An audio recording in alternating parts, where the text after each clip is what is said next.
From CPRE and the CPRE Knowledge Hub, this is Research Minutes, a weekly look at new and important research in education.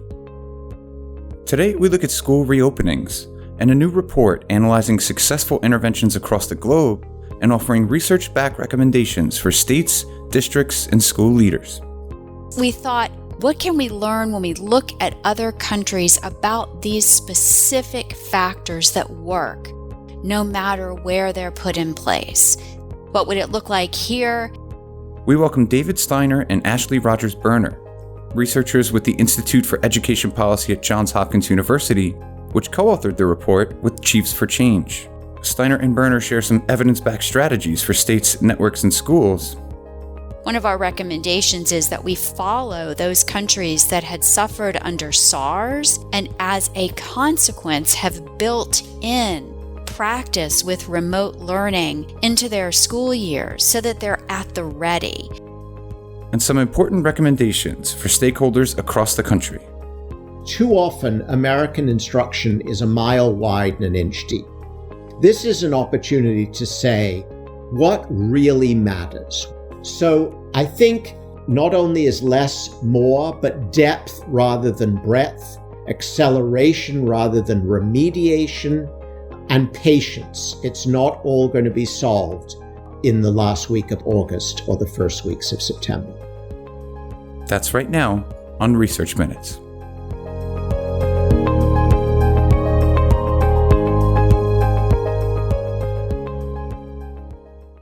Hello and welcome to Research Minutes. I'm Keith Heumiller, Managing Editor of the CPRE Knowledge Hub.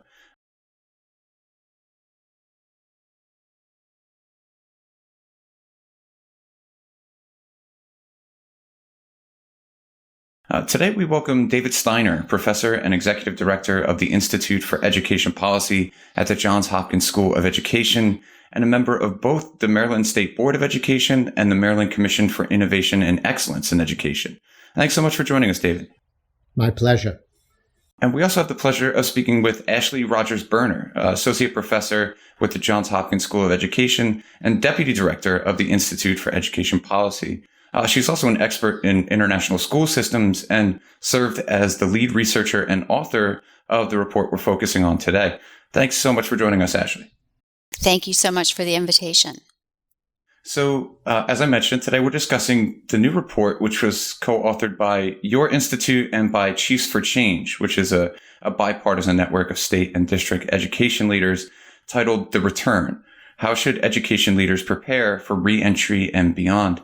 It's the result of a comprehensive study of interventions both here and abroad, and offers some research-backed recommendations for states, districts, and school networks now planning for an unprecedented and a really uncertain school year. To start, what led your institute and Chiefs for Change to team up in producing this report? As your listeners are certainly aware, there have been a large number of reports from different institutions about the challenges faced by American schools as they contemplate reopening, in some cases face-to-face, in some cases remote learning, in some cases mixed modalities, but looking to the fall and what happens. As we looked at those reports with our partners, Chiefs for Change, we were struck by the fact that there was a great deal of wisdom in them, but also a great deal of overlap. Quite understandably, the focus was on health, such things as taking temperatures, social distancing, worry about student trauma, and logistics, crucial issues around transport. How are you going to get students to school when you may only be able to put 10 or 11 students into a school bus? It did strike us that those questions were being pretty fully discussed. There weren't any simple answers, but there was no shortage of advice.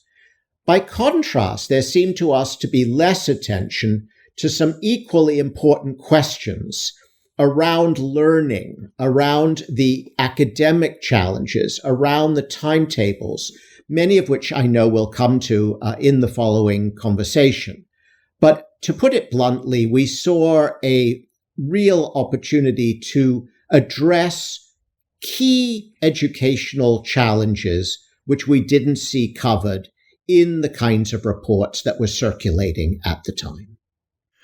So the report offers a number of recommendations, which we'll get to in just a minute, but I'm curious about the work that went into them. They're informed not only by successful interventions we've seen here in the U.S., but by high-performing systems around the world. Could you walk us through your approach to this report? In many ways, I think this report is, at least from our side, very much an outgrowth of the work we do every day at the Institute, which is to look not only at what's working in our country, but to really examine what the critical components are of very successful democratic school systems around the world. And so a good number of the research projects that we undertake at the Institute and the resources that we've developed draw on what we've learned from other systems. So as we were working with our partners, Chiefs for Change, with whom we often partner in research and resources, we thought, what can we learn when we look at other countries about these specific factors that work, no matter where they're put in place? Things like a content-rich curriculum and a strong school culture and well-prepared educators who have meaningful career ladders and so forth. And we did a crosswalk. We would look at what works in other countries and then say, well, is it politically viable here? What would it look like here? So you'll notice in the report, we have examples from abroad, but also signs of success in this country. I guess I should also add that it is difficult to translate from other countries, in part because school systems are just that, right? They're systems.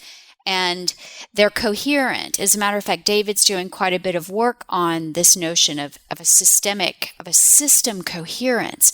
So isolated interventions need to be thought of really properly in terms of how they fit into the whole. So that was our approach. Say, what's necessary here? What can we learn from abroad? Where do we see analogs in this country? So with that, let's jump into your recommendations. We unfortunately won't be able to discuss them all here, and I would encourage listeners to read them and read the full report at chiefsforchange.org or at edpolicy.education.jhu.edu. But what would you say are your main recommendations for states, districts, and other stakeholders at this critical period in American education?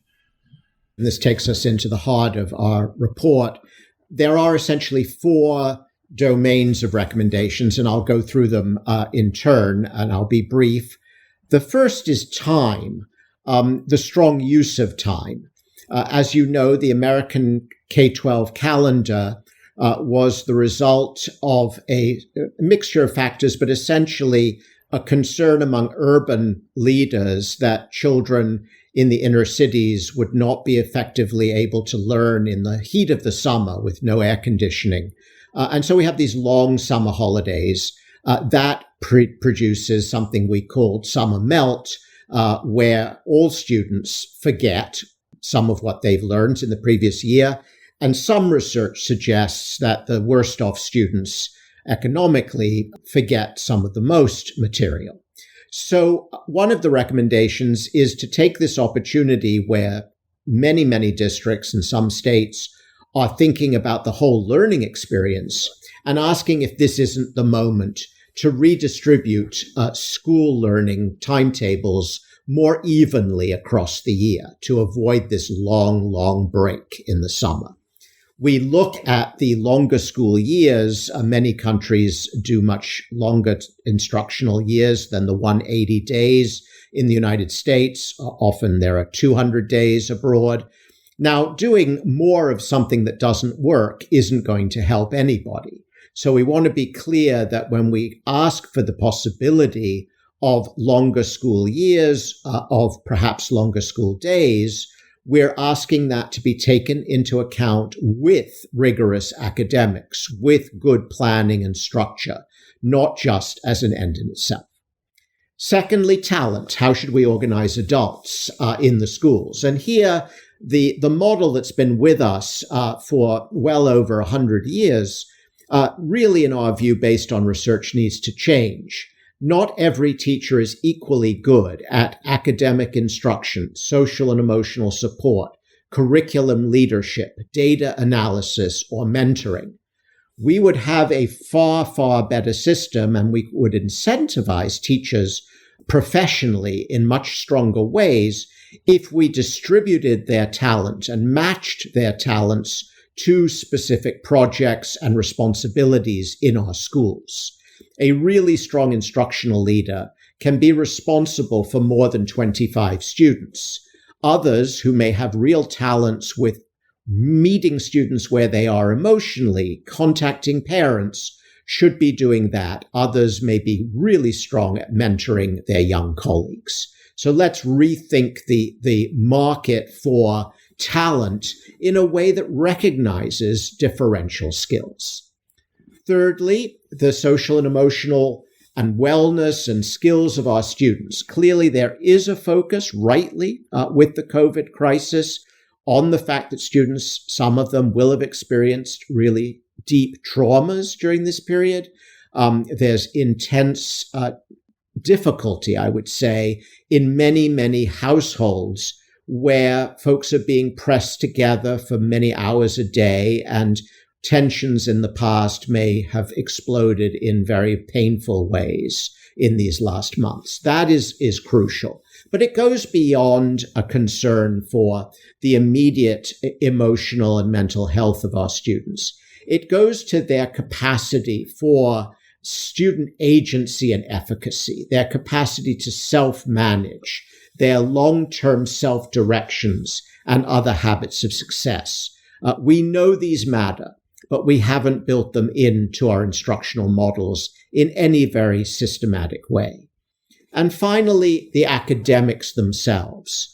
We have so many teachers who are still essentially making up their curriculum, collating and curating their instructional materials, basically as they go along.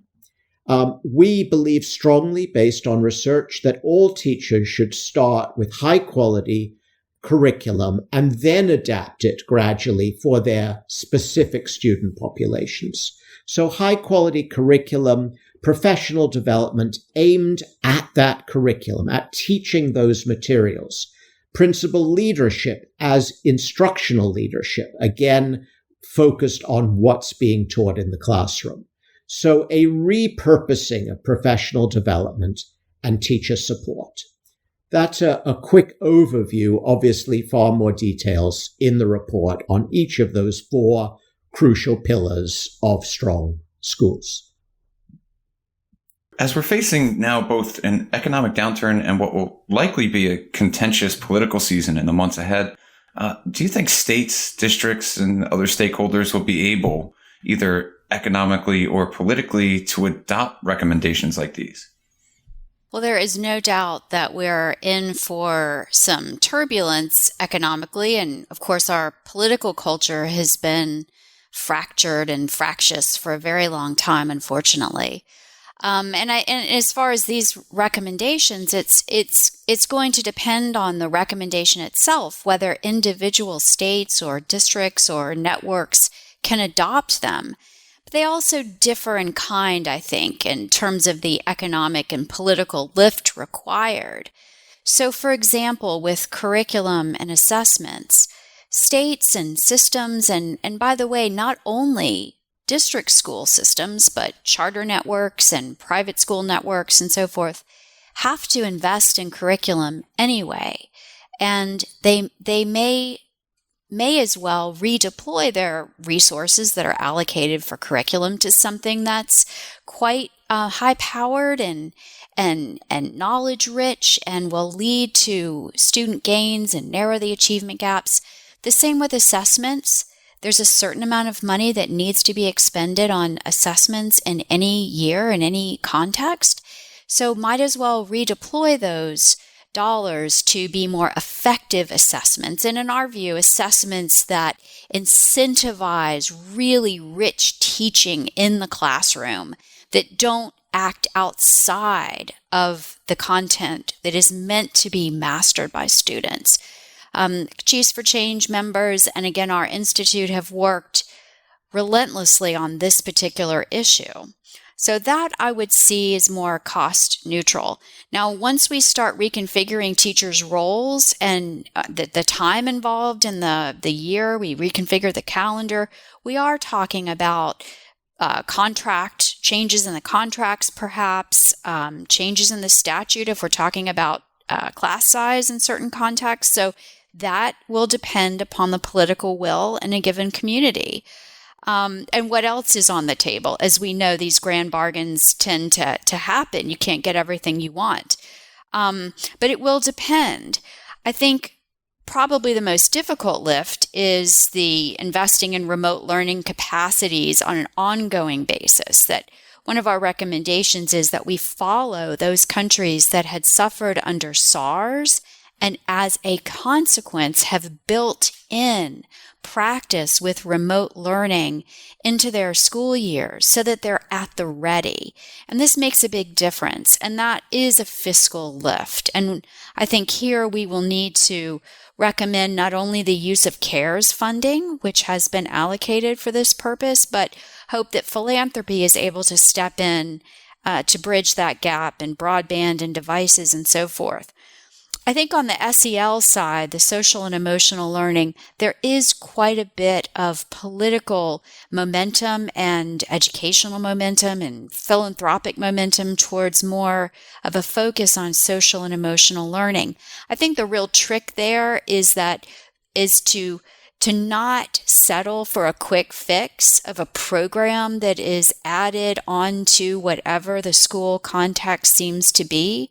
One of the really interesting findings from around the world is that social and emotional learning or character development or whatever you call it tends to be greatest in the context of a coherent school culture. So there, it's really not a matter of mustering the political will, but of slowing down enough to be very thoughtful about maximizing students' well-being in the school context, drawing upon the ethos of the school, the vocabulary of the school, and so forth. So finally, while we have you both here, I wanted to ask, in your work on this report and in your own experience as researchers and working in the ed policy sphere, do you have any general advice for states, districts, school leaders, or even practitioners who are facing what is sure to be an enormous challenge in the year ahead? Well, I think, first of all, I have enormous empathy for all of those in this field who are trying to manage the restart, and not only the restart, but continuation of learning this summer. I had the privilege of serving as Commissioner of Education for the state of New York, and I'm only too well aware that senior administrators face a massive list of things to be concerned with, as do local school superintendents, as do principals and teachers. I think in this context where it can really feel overwhelming, we need to say that less is more. What I mean by that is that we're going to have to give up on teaching everything we might normally try to teach in an academic year. There are just going to be too many disruptions. Schools may come back. They may do spectacular work in using their cafeterias, their gymnasiums, get all the students back. Then an outbreak of COVID occurs and suddenly everyone's back to online learning. They may have staggered timetables where students do a mixture of being in school physically and at home online, and then discover that the online work just doesn't match the schoolwork. So the flexibility here is going to mean that in the end, you can't teach 112, 120 science concepts in a year. As it is, our research internationally shows that we try to do too much. Too often, American instruction is a mile wide and an inch deep. This is an opportunity to say what really matters. What are the crucial math skills and conceptual knowledge? What are the one or two really important texts in ELA that we can dig deep into? What's the period in social studies? What are the crucial experiments in science? What can we do in the arts? Focus on the crucial and then focus on pathways or scaffolding so that students who are behind are able to join their peers in studying those few crucial skills, mastering them, studying that knowledge, mastering that knowledge. Don't try to remediate everybody and everything. Don't try to teach everything that was missed. Many of the best curriculum are helping here. They are actually producing assessments linked to the curriculum that pinpoint crucial areas where students are behind and offering tailored catch-ups, tailored accelerated learning routes for teachers to use with students. So I think not only is less more, but depth rather than breadth, acceleration rather than remediation, and patience. It's not all going to be solved in the last week of August or the first weeks of September. I would add that as we look around the world at different democratic school systems, one of the very striking features is that in most democratic countries where they have pluralistic school systems, you don't hear the kind of political zero-sum game about education that we hear in this country. You know, they don't tend to pit entire types of schools against one another. Rather, the focus seems to be on helping all schools get better.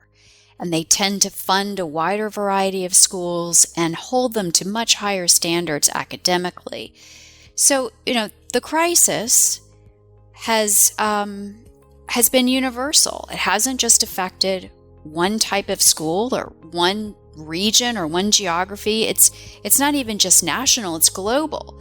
So I think this is a really good time to your point earlier, Keith, about our broken political culture, to at least insofar as it affects us, to stop pitting entire sectors against one another and say, let's learn from each other and let's collaborate wherever we can. Crises can remind us what we all share. That's very well said. And again, this is just incredible work, and it comes at such an important time in our country's history. So I really want to encourage all of our listeners to read the full report. Again, it's titled The Return: How Should Education Leaders Prepare for Reentry and Beyond? And it's now available for free at chiefsforchange.org and at edpolicy.education.jhu.edu. David Steiner and Ashley Berner, thanks so much for joining us today. Thank you so much. My pleasure. Thanks for listening to this week's Research Minutes, presented by the CPRE Knowledge Hub. For more episodes or to subscribe to the series, you can find us at researchminutes.org.